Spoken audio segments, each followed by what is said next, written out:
નમસ્કાર વિદ્યાર્થી મિત્રો, આજે આપણે કાલના જે આપણે હુ, વોટ, વેન અને વેર વાળા વાક્ય રચના જોઈતી ઇંગ્લિશ ગ્રામરના સિલેક્ટ ધ ક્વેશ્ચન ટોપિકમાં, એમાં આપણે હવે આગળ જોશું. તો આજે આપણે વિચ વાળા થોડા વાક્ય રચના જોશું. આજનું પહેલું ઉદાહરણ છે I like pink color the most. અને આપણો અંડરલાઈન પાર્ટ છે પિંક કલર, અથવા કોઈ માત્ર પિંક હશે તો પણ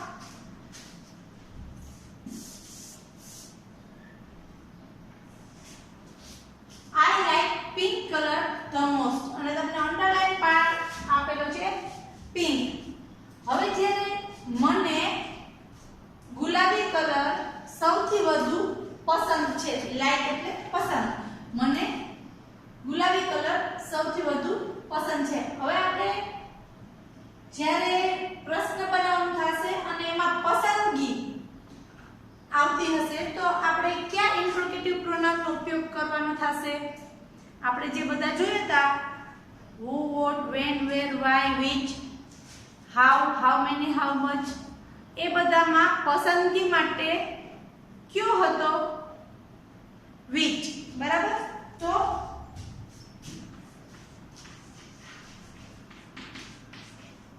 which થી આપણે વાક્યની શરૂઆત કરશું. કયો કલર સૌથી વધુ ગમે છે? કયો, ક્યુ, કઈ થી પ્રશ્ન પૂછીએ જે જવાબ મળે એના માટે આપણે which નો ઉપયોગ કરશું. તો which પણ યાદ રાખજો, મોટા ભાગે મહદઅંશે which પછી કોઈ પણ નામ આવતું હશે. બરાબર? જેમ કે which color, હું મહદઅંશે કહું છું કે which વાળી વાક્ય રચનામાં તમારે મોટા ભાગે આવી રીતના નામ આવતું હશે. which color. હવે આપણે do કે does નો ઉપયોગ કરશું.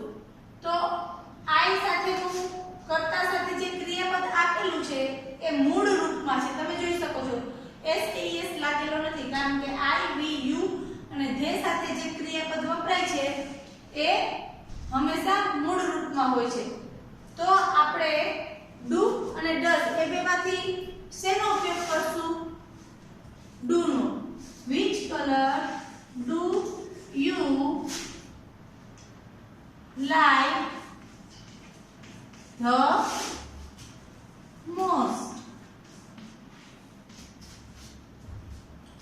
which color do you like the most?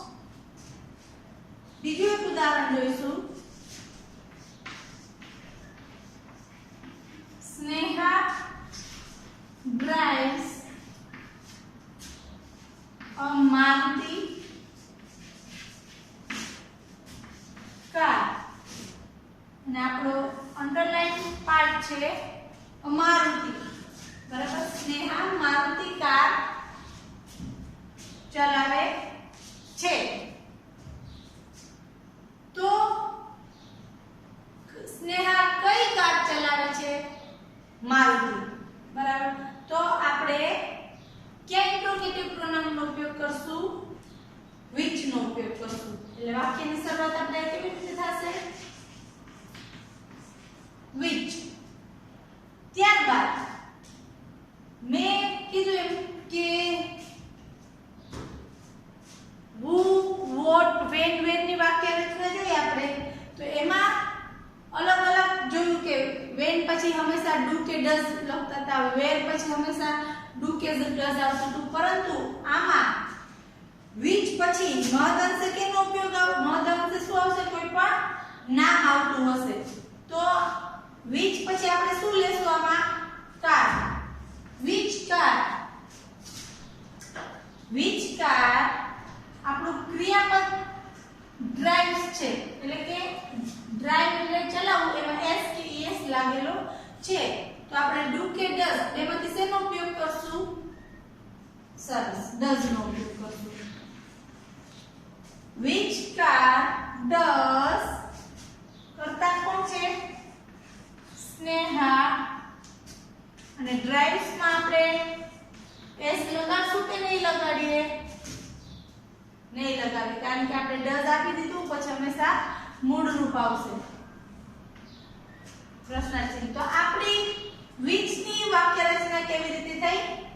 which વત્તા કોઈ પણ નામ, which વત્તા નામ વત્તા ડુ કે ડઝ વત્તા કર્તા અને વત્તા ક્રિયાપદ વત્તા અન્ય શબ્દો. તો what, when અને where આ ત્રણ માં તરત જ ડુ કે ડઝ આવતું હતું, જે આમાં કોઈ વચ્ચે નામ નાઉન આવશે. બરાબર? ચાલો હવે આના પછીના ઉદાહરણ જોઈશું. પહેલું ઉદાહરણ જોશું. I meet my friend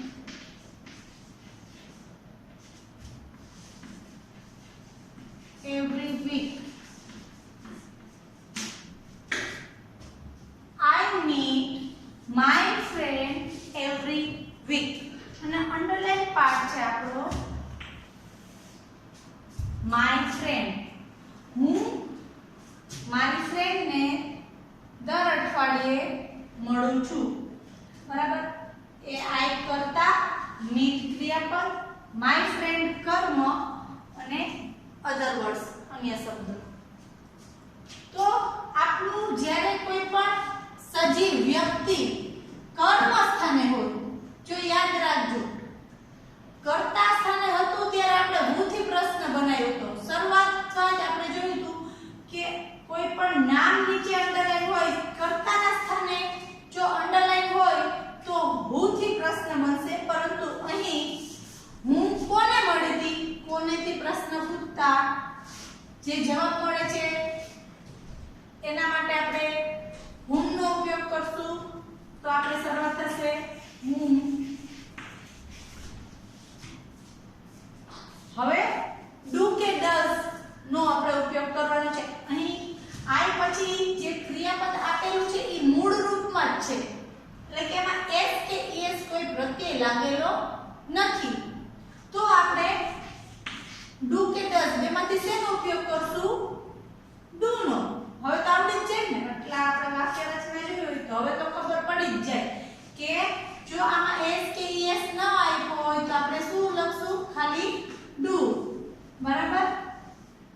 whom do you, આઈ નું આપણે શું કરી નાખ્યું? you. આપણું મૂળ કર્મ શું છે? મૂળ ક્રિયાપદ meet. whom do you મૂળ ક્રિયાપદ meet. my friend લખું કે ન લખું? જે અંડરલાઈન પાર્ટ આપ્યો હોય એ આપણે પ્રશ્ન બનાવતી વખતે લખાય કે ન લખાય? શું થાય છે કહેવાનું તમારું? ન લખાય ને? ચાલો તો નથી લખવું, બાકી તો લખવા દેશું. whom do you meet અને every week એ તો વધારાના શબ્દો છે. તો આપણો ક્વેશ્ચન કેવી રીતે બન્યો? whom do you meet every week? હજી એક ઉદાહરણ જોઈશું. he visits his uncle. અને અંડરલાઈન પાર્ટ છે his uncle.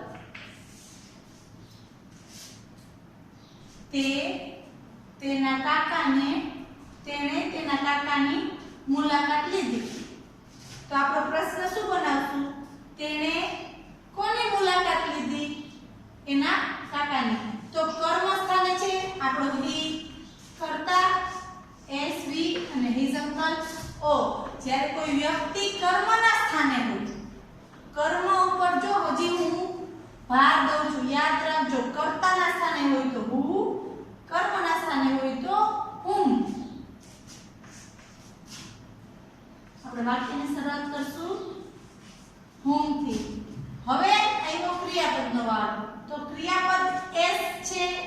વિઝિટ ની બાજુમાં s લગાવેલું છે તો આપણે ડુ કે ડઝ બેમાંથી શેનો ઉપયોગ કરવાનો થાય છે સરસ does know whom does he અને વિઝિટ પછી મૂળ રૂપમાં લઉં કે s લગાવેલું મૂળ રૂપમાં whom does he visit છેલ્લે question mark whom does he visit તો આપણે જોયું કે આ whom ની વાક્ય રચના છે એ કોની સાથે મળતી આવે છે what when where અને whom આ ચારની સરખી જ છે કારણ કે એના પછી તરત do કે does પ્લસ કર્તા અને પછી મૂળ ક્રિયાપદ ને અન્ય શબ્દો બરાબર તો યાદ રાખજો આ ચારની વાક્ય રચના સરખી જ છે હવે આપણે આગળના ઉદાહરણ જોઈશું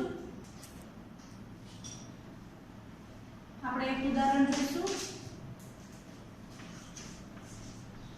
they sell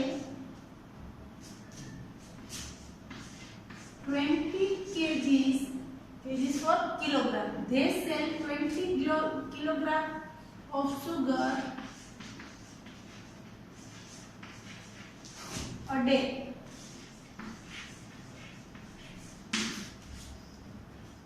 they sell 20 kgs of sugar a day એક દિવસમાં તેઓ 20 કિલો ખાંડ વેચે છે અને અંડરલાઈન છે આપડા 20 ઉપર હવે આપણે જ્યારે ઇન્ટ્રોગેટિવ પ્રોનાઉન જોયું હતું ત્યારે જ્યારે આપણે સંખ્યા દર્શક શબ્દ વિશે કોઈ પ્રશ્ન પૂછવાનો થાય છે જેને ગણી શકાય જો સુગર નો ગણી શકાય યાદ રાખજો ખાંડને ગણી ન શકાય પણ કિલોગ્રામમાં જે તમને આપી દીધું છે 20 કિલો ખાંડ તો તેને આપણે હાઉ મેની માં લેશું શેમાં લેશું હાઉ મેની તો આપણો પ્રશ્ન કેવી રીતે બનશે ગણી શકાય એના માટે શું વપરાય હાઉ મેની અને ન ગણી શકાય એના માટે શું વપરાય હાઉ મચ તો આપણે પહેલા 20 kgs આપી દીધું છે ગણેલું છે અને સંખ્યા આપેલી છે આપણને 20 તો આપણે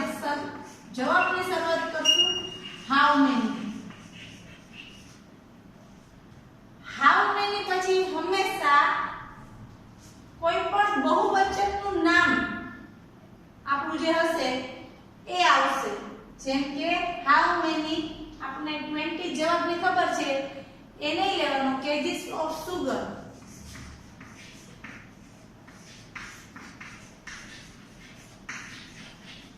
કિલોગ્રામ ઓફ સુગર હવે જોવાનું કે ડુ કે ડઝ શું આવશે આ વાક્ય રચનામાં હાઉ મેની પછી કોઈ પણ બહુવચનનું સંખ્યા દર્શક નામ આવશે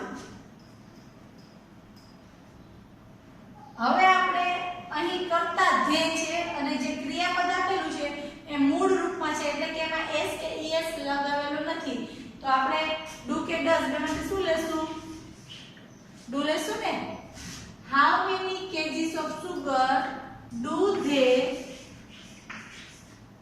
sell a day એક દિવસમાં તેઓ કેટલા કિલો ખાંડ વેચે છે આપણે 20 kgs આપે દીધી 20 આન્સર છે એટલે એ જવાબ બતાવવાનો આપણે પ્રશ્ન કઈ રીતે બનાવ્યો કેટલા કિલો ખાંડ તેઓ એક દિવસમાં વેચે છે હજી એક ઉદાહરણ જોઈશું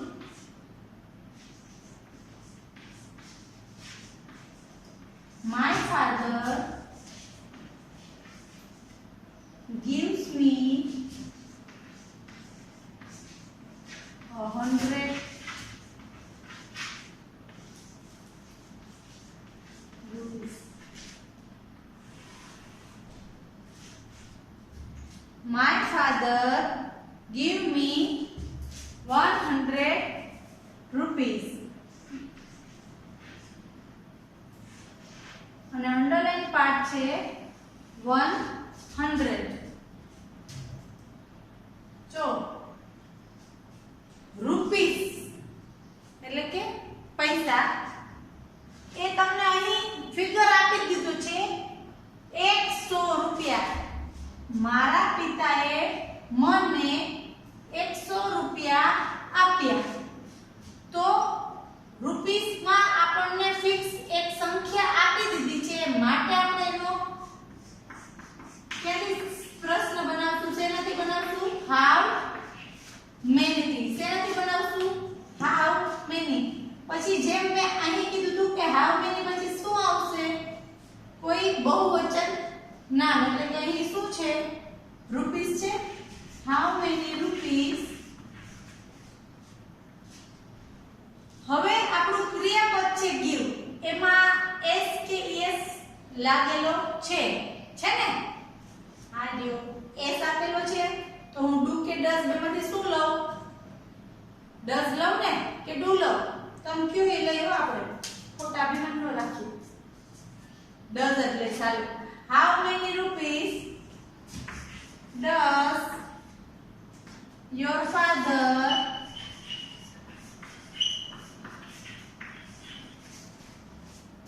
હવે ડઝ આવી ગયું હોય તો પછી ક્રિયાપદનું કયું રૂપ આવશે? મૂળ રૂપ, એટલે કે give me અથવા give you. તો આપણી હાઉ મેની ની વાક્ય રચના કેવી રીતે થાય? હાઉ મેની પ્લસ કોઈ પણ બહુવચનનું નામ આવે પ્લસ ડુ કે ડઝ પ્લસ કર્તા પ્લસ મૂળ ક્રિયાપદ અને પ્લસ અન્ય શબ્દો જો હોય તો. આપણે હાઉ મેની એટલે કે ગણી શકાય એવી વસ્તુના ઉદાહરણ જોયા. હવે ન ગણી શકાય એવી વસ્તુ એટલે કે પ્રવાહી, જેમાં દૂધ, મિલ્ક, વોટર, ઘી આ બધાનો સમાવેશ થાય છે, અથવા કોઈ દ્રવ્યવાચક નામ, આ બધા સાથે આપણે હાઉ મચ નો ઉપયોગ કરશું. તો એના એક બે ઉદાહરણ જોઈએ. પહેલું ઉદાહરણ છે The cow gives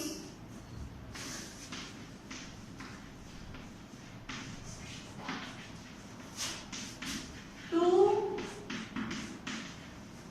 liters milk. 2 liters નીચે અંડરલાઈન છે. The cow gives 2 liter milk. Milk દૂધ, જેને આપણે પ્રવાહીમાં આવે અને એને ગણી શકાય નહીં, તો આપણે વાક્યની શરૂઆત માટે ક્યુ ઇન્ટ્રોગેટિવ પ્રોનાઉનનો ઉપયોગ કરશું. How much. હાઉ મેની પછી જેવી રીતના કોઈ પણ બહુવચન નામ આપણે જોયું તો હાઉ મેની બનાનાસ હોય, how many kgs of sugar આપણે લીધું હતું. એવી રીતે કોઈ પણ બહુવચન હાઉ મેની રૂપીસ એટલે કે બહુવચન નામ લેતા હાઉ મચ પછી કોઈ પણ પ્રવાહી અથવા દ્રવ્યવાચક જે શબ્દ હોય, આમાં કયો છે? મિલ્ક છે, તો આપણે મિલ્ક લેશું. How much milk.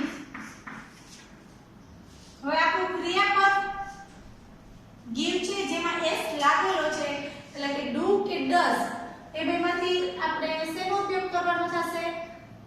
does no. How much milk does the cow કરતા લેશું અને મૂળ ક્રિયાપદ give. તો આપણું હાઉ મચ ની વાક્ય રચના કંઈક આ રીતે થઈ. હાઉ મચ પછી કોઈ પણ પ્રવાહી કે દ્રવ્યવાચક નામ ડુ અથવા ડઝ વત્તા કર્તા અને વત્તા મૂળ ક્રિયાપદ, અને જો અન્ય શબ્દો હોય તો એ પણ આવશે. હજી એક ઉદાહરણ જોઈશું. We buy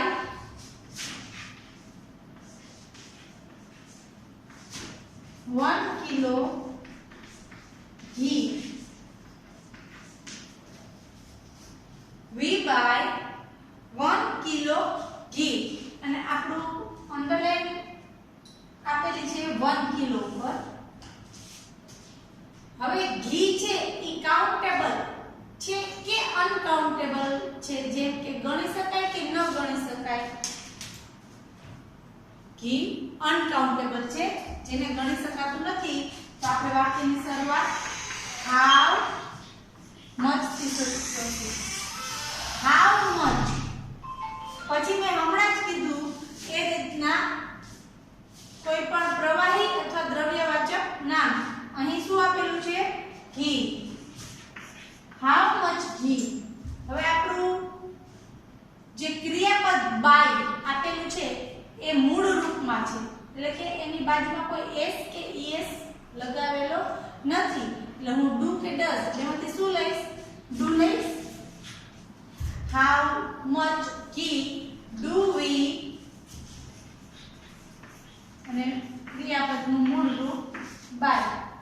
હાઉ મચ ઘી ડુ વી બાય. તો અહીં આપણે સાદા વર્તમાન કાળમાં બધા એટલે કે who, what, when, where, which, how many, how much અને whom બધાનો વાક્ય રચનાનો અભ્યાસ જોઈ લીધો. હવે હું તમને આજના લેક્ચર માટેનો એક ક્વેશ્ચન પૂછીશ અને જેનો જવાબ તમારે કમ્પલસરી કમેન્ટ બોક્સમાં આપવાનો છે. અને આના પછીના લેક્ચરમાં આપણે સાદો ભૂતકાળ કા કન્ટિન્યુઅસ પ્રેઝન્ટ ટેન્સ એટલે કે ચાલુ વર્તમાન કાળનો અભ્યાસ કરશું. હવે એક આજનો પ્રશ્ન જોઈશું. તો વિદ્યાર્થી મિત્રો, આજનો મારો પ્રશ્ન આ છે. Mister Shah cooks food in the kitchen. આ એક વાક્ય છે જેમાં મારા 3 અંડરલાઈન પાર્ટ છે. એક તો મિસ્ટર શાહ છે, બીજું ફૂડ છે અને ત્રીજું ઇન ધ કિચન છે. તો તમારે આ ત્રણે જવાબ આવતા હોય બરાબર એવા તમારે સવાલ કમેન્ટ બોક્સમાં લખીને આપવાના છે.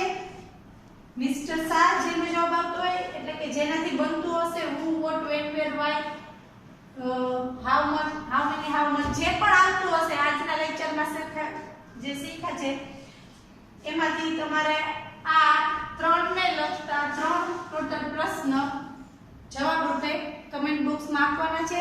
આભાર.